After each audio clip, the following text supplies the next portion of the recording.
Oh, hello, hello, hello. Fancy seeing you again. It's time again for coffee time, where we look at the news. Everybody loves the news. I've just realised I've got a load of applications open, and I probably ought to shut them down. But anyway, we'll carry on. The first story up is something I've just seen. I just had a quick glimpse as the opening credits were rolling via the Daily Mail website. This is a report.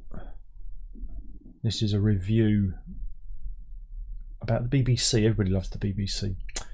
And in this news report, the BBC have been accused of clunky casting choices.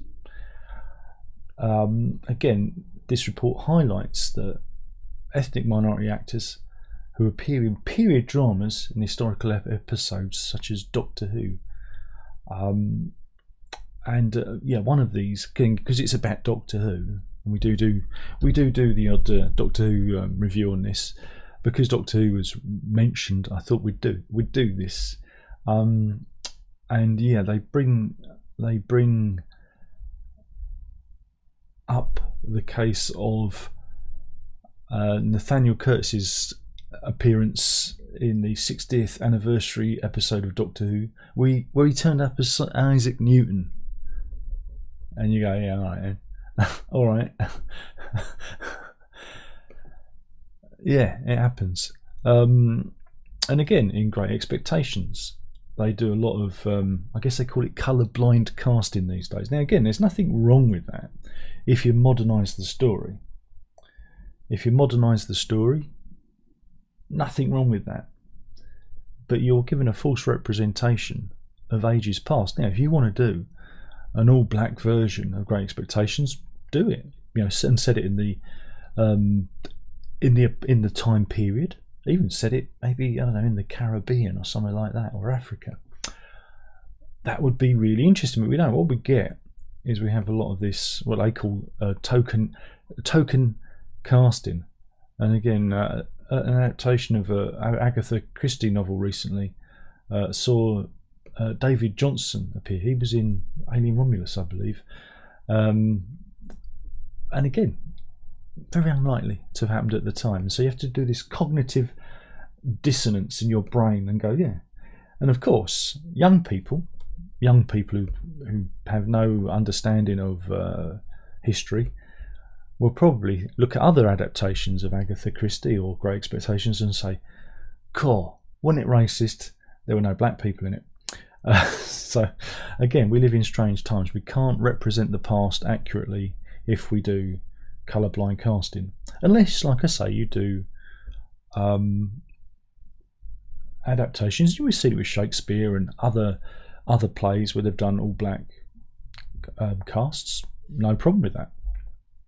I think with Shakespeare it's a bit more flexible, because I think Shakespeare's more, it's meant to be adapted for the times and messed around with. But when you're doing historical dramas, it's a bit of a stretch. But yeah, the report acknowledged the Doctor Who role was less of a stretch, given it was a science fiction programme. Yeah, but you're still talking about an historical character there. So, and like I said, it also mentioned the Agatha Christie adaptation Murder is Easy from 2023. Audiences are particularly unforgiving of this if it challenges their expectations of what they're switched on to see, the review said. If there's an Agatha Christie murder mystery over the Christmas period, they won't expect to be taken into an anti-colonial struggle alongside the county house murder. But again, that's that ideological virtue signalling that we get in dramas these days. And it's a complete off-put. People want the story.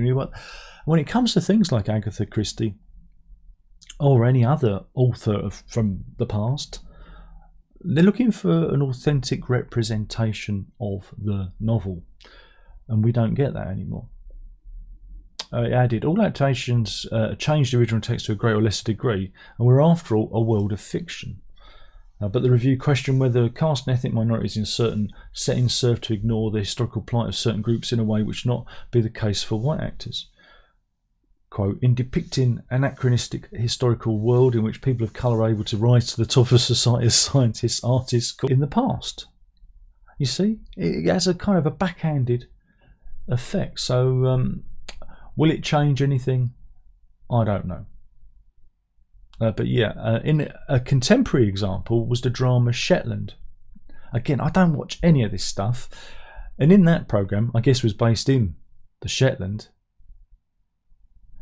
They cast Tanzanian, Sri Lankan and Jamaican Irish actors to play the prosecutor's fiscal, I guess, which wouldn't happen. Going separately, we caught the remake of Bergerac on I think it's called the U channel, its most successful programme, and in terms of viewing figures, it did beat some episodes of Doctor Who. Which is quite funny, but that is set on the island of Channel Island of Jersey, and they didn't have to put a lot of minority actors in it. But I don't have a problem with Bergerac because it's Bergerac. But it, they tried to make it a bit more, I guess, contemporaneous. But if you know the ethnic makeup of the Channel Islands, it ain't like that. So I was a bit more forgiving because it's Bergerac. But there you go. And in Shetland, 3 police officers during the series were played by actors of Nigerian heritage, while several families also included ethnic minority actors. Again, you get a lot of mixed families in these dramas because representation. And again, if you look at the statistics, minorities are overrepresented in our media. And I'm not saying that's a good thing or a bad thing. I think we should have representation, but sometimes when doing historical dramas, it can be a little bit of a mind jolt, the old cognitive dissonance. So there you go. Will it change anything? Probably not, because I don't think the mainstream media really cares. For them, they're fighting an ideological battle, so it probably won't change anything. And again, if you just compare British dramas compared to American dramas. I'm going to use the White Lotus for example. They cast all kinds of actors in those things, but they tend to get it right. They tend to get the casting right, whereas we don't. We just go. It's almost like it's done by quota. Very, very strange. Meanwhile, we go to Spain. We're going to Spain now. This is in Barcelona, in Spain, where the country announced that it would grant legal status to 500,000 undocumented foreign nationals. Yeah, it's a socialist government in Spain, and you can see queues and queues of men. This was predominantly at the Pakistani consulate. And they were going there to apply for criminal record certificates, a document required for the migrant regularisation programme. And the scenes sparked on are between Elon Musk, our mate Elon, and Prime Minister Pedro Sanchez. That can't be his real name. Now, if I wrote a book and I called the Spanish Prime Minister Pedro Sanchez, they'd call me racist. That can't be right, can it? But yeah, he defended his plan to welcome 500,000 undocumented migrants. Now here they all are. I mean, what I like is, shouldn't it be women and children first? Oh, wait a minute, it was women and children first. It's mainly men who've turned up for this. But yeah, Sanchez argues that immigrants are key to Spain's economy, which expanded 2.8% last year. Yeah, you bring more people in, they need more food and more clothes. There's more infrastructure. It's all like it's artificial economics and it's unsustainable. But here we are, and yeah, so maybe Keir Starmer will do the similar thing. But it got right up Elon's nose. It did. It really did. But yeah, Spain is facing an ageing population and low birth rate, like most of Europe. And Sanchez says immigrants will help sustain the workforce and maintain the pension system. This is a common thing they're all saying. I see it as a lack of investment in our own people. Of all hues and colours and religions in the UK, we're kind of being sidelined for new people who are going to save us. Because that seems to be again, it just seems to everyone's got the same idea. It's very, very strange. And they've all got the same strategy, all got the same plan. It's odd. Where does it all come from? But where is the source of this? I do not know. What else have we got?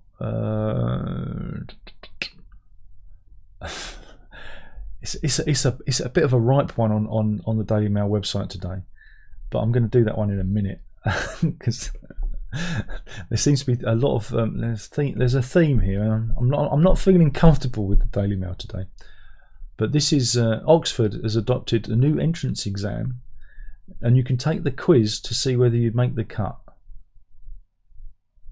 Oh my goodness. Is it problem solving? Oh my goodness. Even the first question, it's really complicated. And there's 16 questions. I thought it would be easy. But yeah, they've got these new exam questions in order to streamline the process for candidates for getting in to the esteemed university. I mean, they wouldn't want riffraff like me in there. So anyway, the first question is, in a cafe, a delicious tropical drink is 1/2 orange juice, 1/2 strawberry juice. Vibrant sunshine drink is 2/3 orange juice, 1/3 apple juice. Stacey makes a mixture called Tasty Delight, which is 1/4 delicious tropical and 3/4 vibrant sunset. What is the proportion of orange juice in Tasty Delight? So it's half and half. So we've got half of orange juice, so it's 15. And then what was the other one? 2/3 orange juice, and then the other one is 1/4. Oh, see, my brain hurts. So how much orange juice would there be? I'm going to say 3/8. Oh, it's wrong. It's 5/8. See, oh man, I've failed already.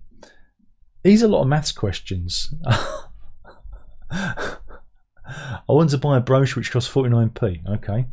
Well, again, this is ridiculous because it says I have a pocket of small change, 8 1p coins, 5 2p coins, 5 5p coins, 3 10p coins, and 1 50p coin. What is the largest number of coins I can use to pay the exact price? Well, no one uses coins anymore, so that's ridiculous, isn't it?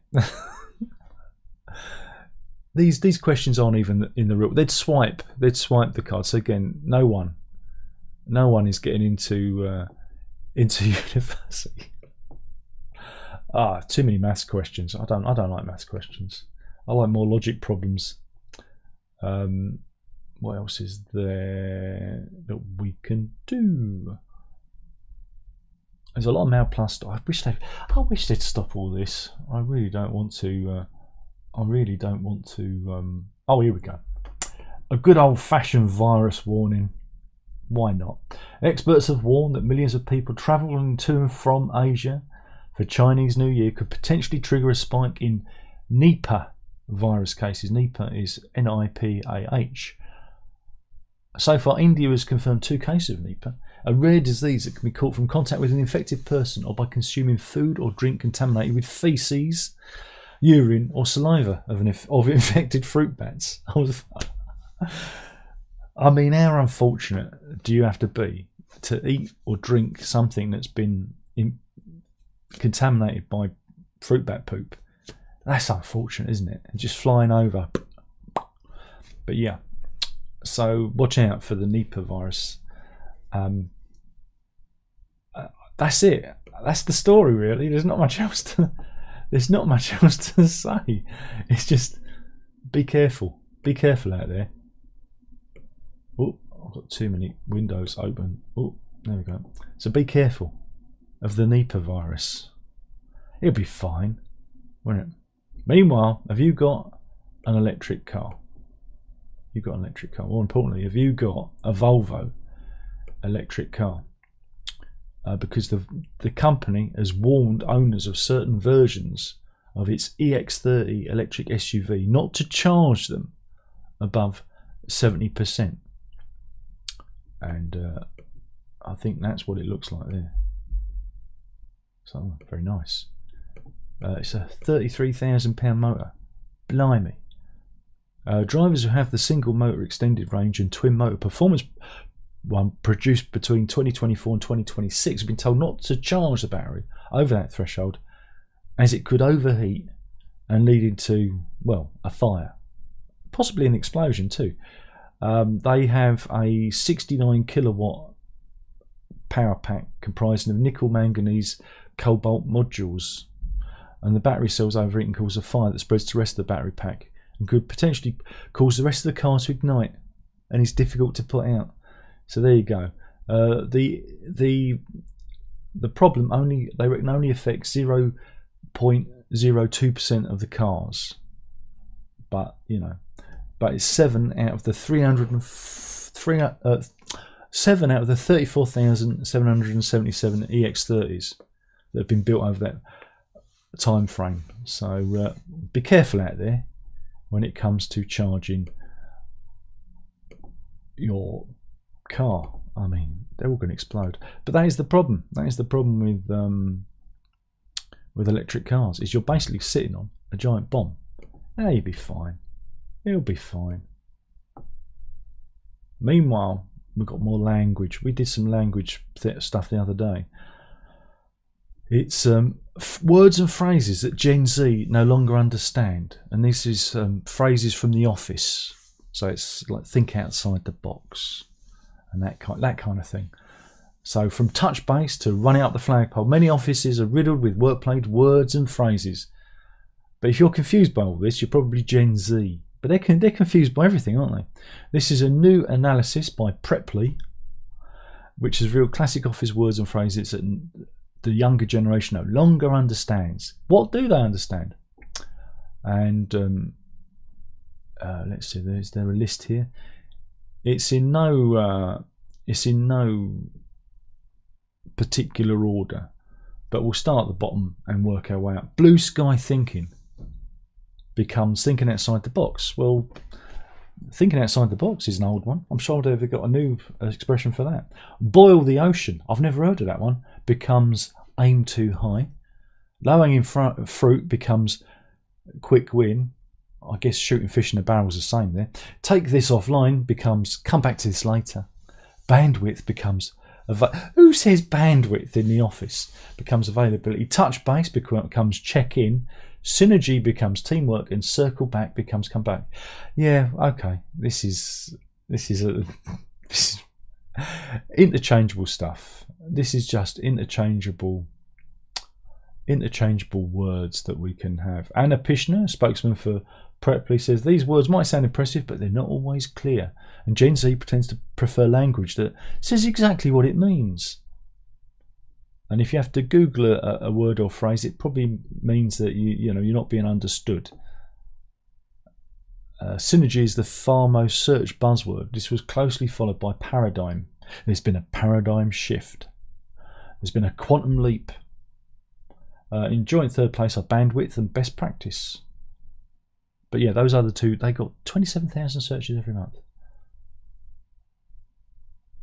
So there you go. And look, somebody got the word synergy in building blocks for Shutterstock. There you go. Some lovely stock picture there for you.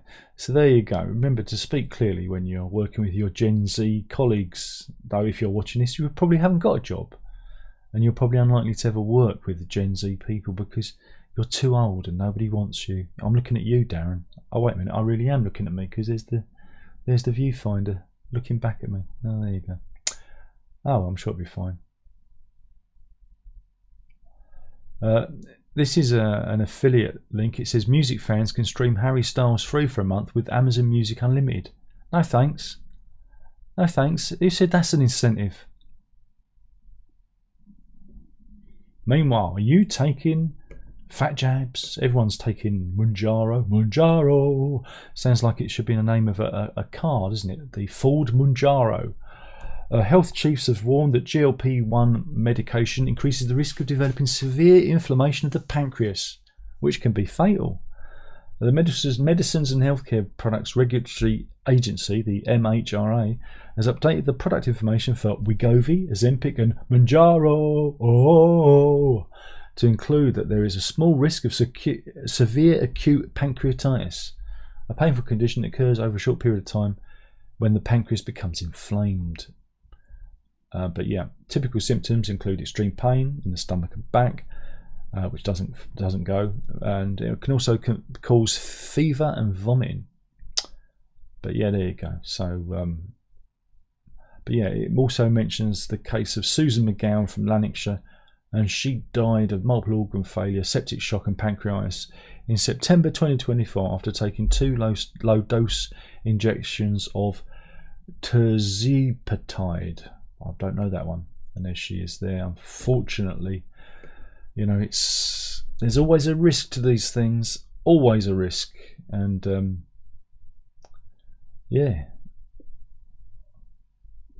they've got loads of symptoms and risks, and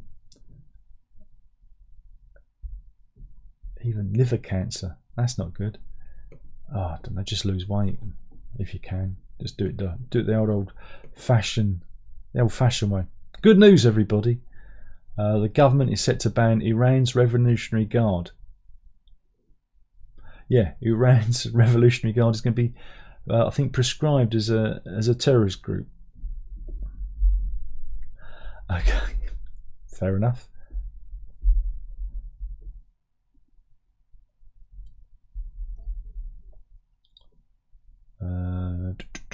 What else have we got?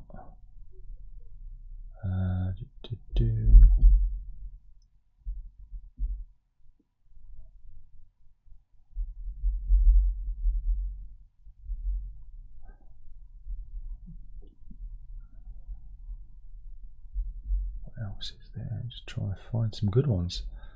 A little bit.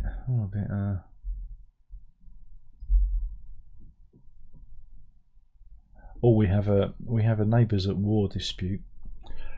This is a retired teacher, Rose Smith, who's 60. She spent £12,500 transforming the end of her garden over 5 months, adding decking and a hot tub, just in time for her 60th birthday.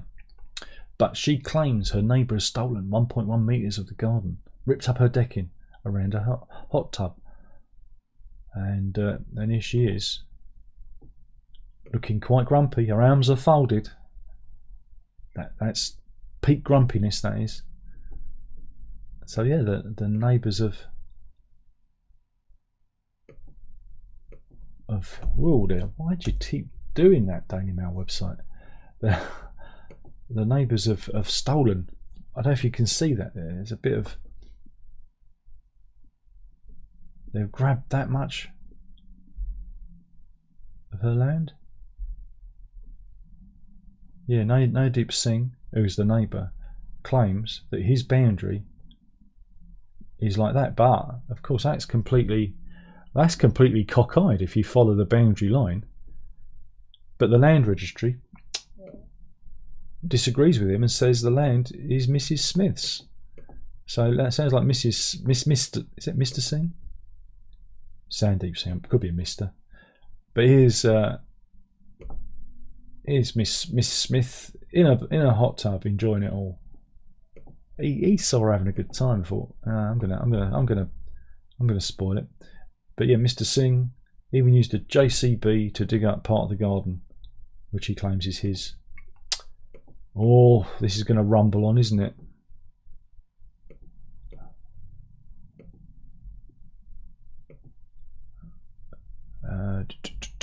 Mrs. Smith desperately called the police, who said they were powerless to help with a civil matter. But she's turned to the land registry for aid. A professional boundary survey appears to show Mrs. Smith is in the right and her fence with her fence, and that Mr. Singh tore down was in the correct place. What began as my dream garden has turned into a living nightmare. But I won't stop until what is mine is fully respected. She said, I do have sympathy for him because he honestly thinks it's his land, but the way he's gone about this is vile. I just want to be able to relax in my garden with my family. But the nightmare has been raging for nearly 2 years, and it all began with a letter from the Land Registry in April 2024. It said a neighbour were trying to claim ownership of the land behind a garden by occupying it through adverse possession, known as squatters' rights. Mrs. Smith is the registered owner of the medium-sized patch of land, but has never known it, as it was had never known as it was derelict, overgrown and untouched for years. She said, I didn't realise the land was mine. So she's kind of, I guess she's kind of taken it on after looking at her own deeds. She said, I've lived here for 10 years. Soon I found out. I wrote back disputing it. So there we go. That's gonna rumble on, isn't it? That's gonna rumble on.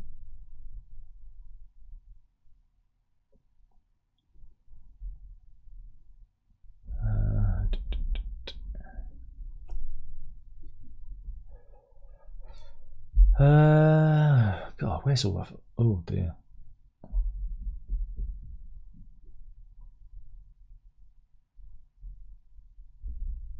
Where are the good stories? Come on.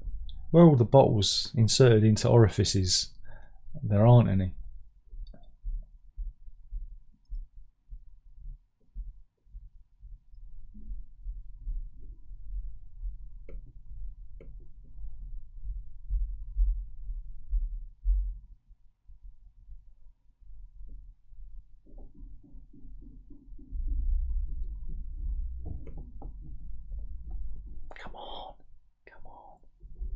Give me something. Oh, hey, talking of White Lotus, the cast of Series 4 has been announced.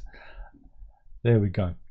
The new, again, we're a big fan of the show. Very good program. Really like it. Created by Mike White. Very good show. Set in a luxury resort. They go all around the world with it. But season 4 is going into production.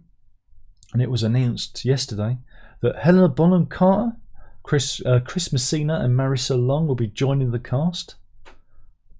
So that's good. And it's going to be set in the south of France, with the production rumoured to take place at the ultra-luxurious Château de la Maison-d'Air in Saint-Tropez. Oh, going to Saint-Tropez. So I'm just doing this for the missus, this bit, because we watch it. Very good. But yeah. Helena Bonham Carter is cast along with Chris Messina, Caleb Jonty Edwards. He's an Australian actor who's a rising star. Steve Coogan's going to be in it too. She's in it, and that's the old cast. So look forward to that one, but I don't think we're going to get it until next year, so I've got a bit of a wait. For that one.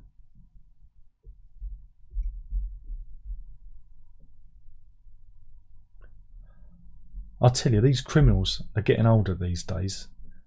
This is the story of Edwin Morrison, who turns 81 next month, and he's up in court today, accused of tying up, strangling and trying to rob a 95-year-old woman after he asked her about her bin collections. The elderly suspect had knocked on her door to ask what day the bins were collected, and then he forced his way into the woman's property, tied her hands together and demanded cash as well as her purse. But he was disturbed by a friend of the woman and he fled, and the police were called to the address in Salford.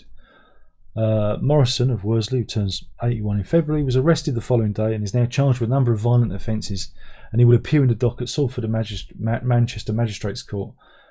And blimey, like I said, these criminals, they're getting older. They're getting older.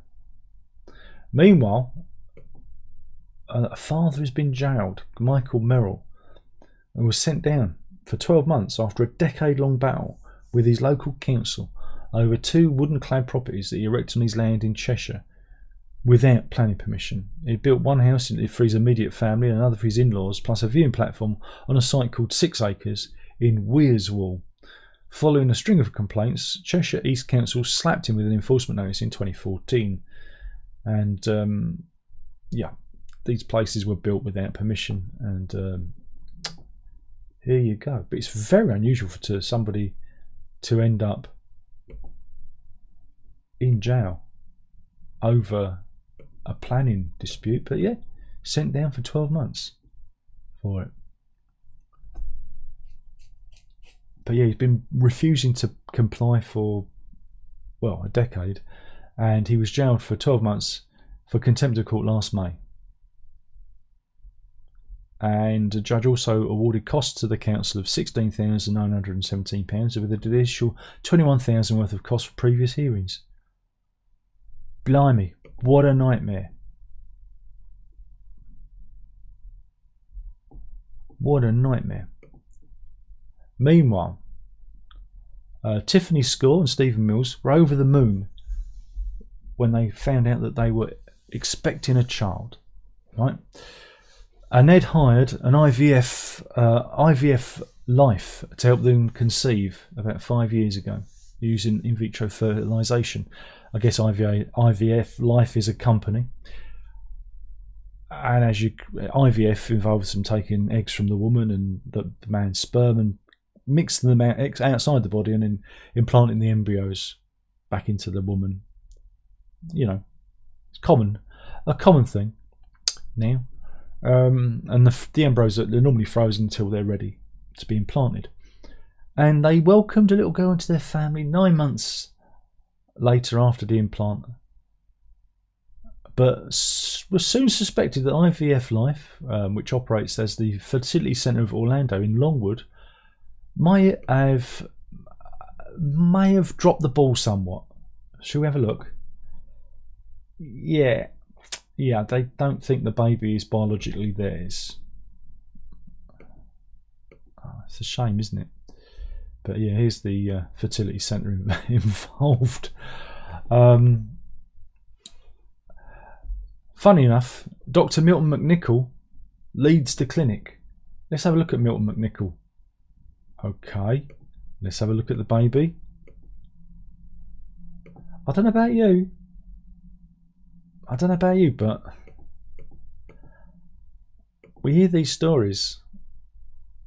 We've heard these stories before of doctors running these centres and then using their own material. That's the best way I could put it. Their own material. Oh, caramba. But what a thing to go through.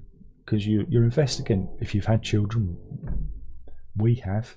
But imagine going through that, and at the end of it you think, something's not right here. It must be an emotional, gut punch, that must be. Meanwhile, 2 men have been arrested over Britain's biggest ever fly tip. And when you see this, you'll never believe it. A 69-year-old man has been arrested in his home in Andover, Hampshire, while a second man, 54, was arrested in Slough. And this is relating to a vast illegal dump near Killington in Oxfordshire, which sparked widespread outrage when 21,000 tonnes and it was a 500-foot long tip appeared in a field. And here's a picture of that. Shocking. But at least they've got some. This is near the A34 and River Cherwell near Killington. You can see just how big it is. I mean, God, how can you do that? And there they are, in the back of the van. How can you do that without anybody noticing? Well, obviously people did notice, but you know what I mean, at the time. Meanwhile, this is a follow-up to yesterday's story. We talked about the bus driver Mark Here, who was sacked after chasing down a thief who stole a lady's necklace on a 206 bus. He pursued the man, retrieved the necklace, and then the man came back. There was confrontation, and in self-defence, knocked him out with a right-hander, as I heard on the radio this morning because he described it. but he was fired for bringing the company to disrepute and, how he did something very popular. But now a GoFundMe has been launched, and so far, I don't know how much they've raised so far. Should we have a look? They're trying to raise £20,000. They've raised £4,715 already, and there we go. And there's been lots of people calling for him to be restored in his job.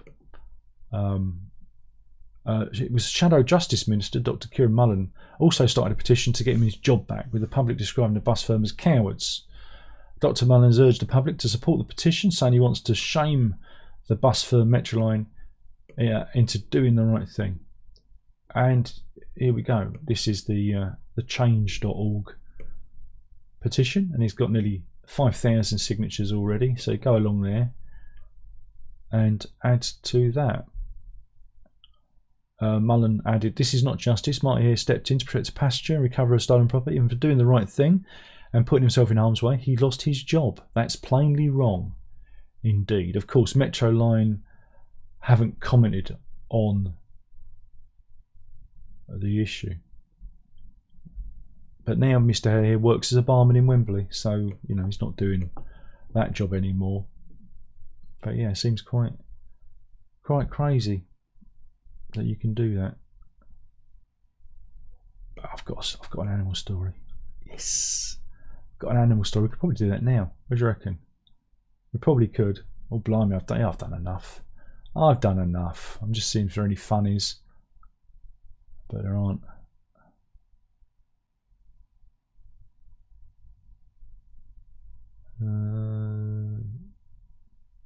Meanwhile, Tokyo Pub has introduced a maximum age limit to deter older customers. So, again, we saw that 81-year-old robber. It's the old folks that are causing the trouble. A Tokyo chain pub has banned older customers in order to maintain the raucous, fun atmosphere for which it's known.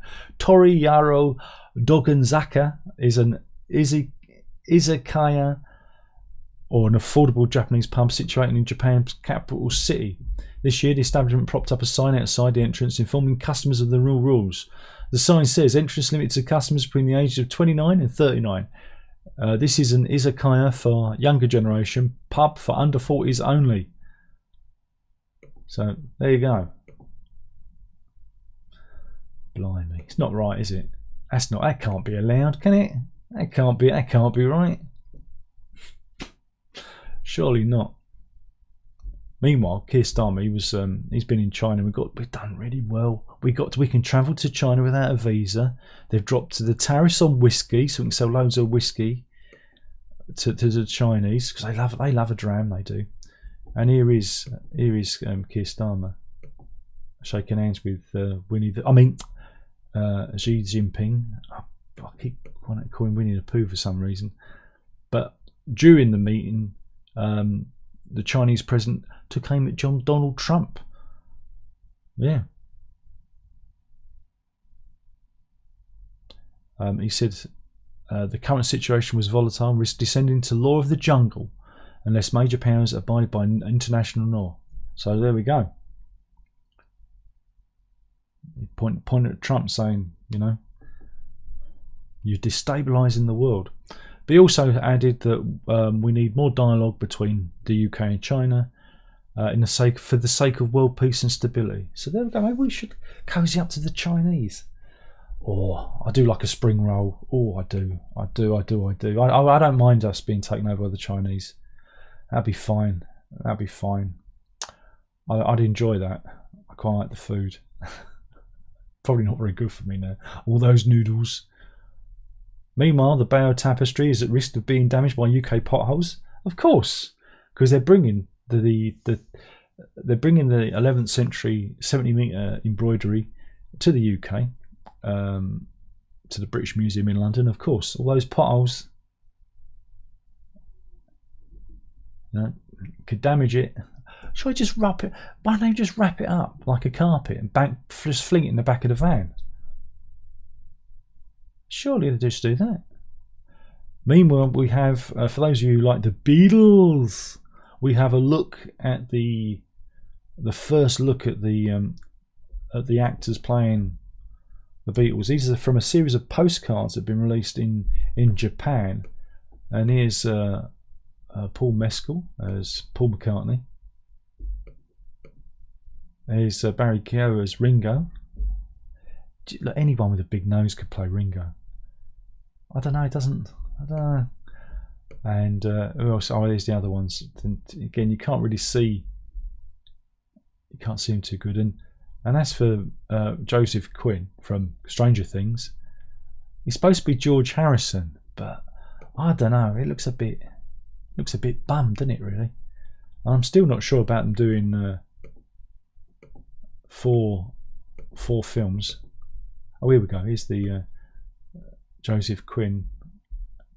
He looks like what's his name from the Red Hot Chili Peppers, doesn't he? Looks like them, the guitarist with the Chili's. And have we got the other one? I don't think we have. We haven't got the other one. Whoops, pressed the wrong button there. Oh well, I don't know about the 4 films though. I think it's going to be I found another story, animal story, delightful. I think we'll do this one instead. We'll end on this one. Oh no, there's 3. There's 3 animal stories. I'm gonna because it's Friday. I'm just gonna end on all 3 animal stories, right? First one up. Venice is being invaded by cannibalistic jellyfish with a vanishing anus. Hey, what can you say? This is the warty comb jelly or the sea walnut. Of course it is. Originally native to Western Atlantic, the gelatinous animal is believed to have reached the Adriatic after hitching a ride in the ballast water of cargo ships. And apparently, it looks quite cosmic. Actually, it looks like something from a Star Trek episode. So yeah, and it's coming to a Venetian lagoon near you. So I don't know about that. Meanwhile, where's the next one? This is a TikTok star is born. This is a baby pygmy slow loris, right? And there's an advert, but it's only a 10-second one, so that's all right. And this has been born in the zoo recently. And here he is, look. Oh, this is at the Bronx Zoo. Oh, look at him. And he weighs less than a pound. It's good. It gives me, I can just read this and it makes me look clever. If I zoomed in, you wouldn't see it. I guess there's mum there, look. Oh, there you go. Oh. Oh. Ah, but yeah, that's at the Bronx Zoo in New York, and it shared a video of the baby pygmy slow loris born at the zoo's new World of Darkness exhibit, and the species is listed as endangered by the IUCN Red List of Threatened Species, which makes the birth of the infant particularly special. But the infant has yet to be named, but it's doing very, very well, very, very well on the old TikTok. And this is what he looks like. Oh, I want one. I want one. Meanwhile, Storm Chandra, ever so lonely, has thrown up a seal pup. Yeah, this is at St Buryan in Cornwall. I'm sure Andrew, if he's watching, knows exactly where that is. This is at St Loy. The storm, they reckon, blew a seal pup into the garden of a home 100 metres from the beach. The resident, after discovering the uninvited guest in the garden, called the charity British Diver Marine Life Rescue, the BDMLR, for help. Dan Jarvis from the organisation said the seal seemed pretty content with itself, but was later released back into the sea. And here he is. He's probably thinking, "Oh, what are you doing here?" And he says, no pictures. You'll have to talk to my agent. I want one of those TikTok deals. And yeah, that's the garden. Nice garden. But yeah, he was taken back to the sea. Oh, you can look. You can see the sea there. Look, you can probably just go go on. Down you go. Down you go. So there you go. We'll end that there then. That was a good animal story to end with. He got back safely to the sea, so everything's all right. Anybody in the chat? Only 6 people watching. Nobody likes it. They all cheer. First episode, they loved it, and then they all turn off. Oz is in. He says true colourblind casting would mean white actors could play Othello. Oh, well, they did, didn't they? Paul asks, good afternoon, Darren. How you doing? I still got a bad leg. Have a nice day. I will try, but it's very, very hard. And he says, John Frusciante, exactly. Well, if I had said John Frusciante, people wouldn't have known who that was. So you have to say guitarist with the Red Hot Chili Peppers. You know who it is. But your average punter, just in case someone accidentally finds this live stream or the repeat, accidentally comes across it, because let's face it, YouTube aren't going to promote it anyway. That's why I'll probably post this on Facebook anyway. Mind you, you can't see me stuff on Facebook either. I'm persona non grata. I'm so disagreeable that you just can't. No one can see what I do anymore. Anyway, thank you for watching. Have a good weekend. And I got something. I went full AI slop on this, except for the voice. I did the song myself, but the robots, I AI slopped it, because I've got a new thing now. I thought we'd do a bit of Kenny Everett. And instead of me saying it, I'll just do this. And subscribe, like and subscribe. If you don't, I'll spit in your eye. There you go. I can just play that now, rather than saying it, and I don't feel dirty. I can just do the little video.